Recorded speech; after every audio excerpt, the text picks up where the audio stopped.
এই দৃশ্যটা দেখার জন্য আমি প্রস্তুত ছিলাম না। ৮ মাসের গর্ভবতী এক মা রাস্তায় দাঁড়িয়ে ভিক্ষা করছে। একটাই চাওয়া, সিজার অপারেশনের টাকা। সে বলছে, আমি মরলেও চলবে, আমার বাচ্চাটারে বাঁচান। এই কথা শোনার পর আর চুপ থাকা যায়?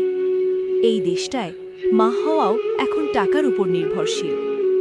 আপনি যদি এই ভিডিওটা শেষ পর্যন্ত দেখেন, মানে মানবতা এখনও বেঁচে আছে। প্লিজ ভিডিওটা স্কিপ করবেন না। প্লিজ শেয়ার করুন। একটা শেয়ারই হতে পারে একটা মায়ের বাঁচার রাস্তা। এই মা ভিক্ষা করছে নিজের জন্য না, পেটের বাচ্চাটার জন্য।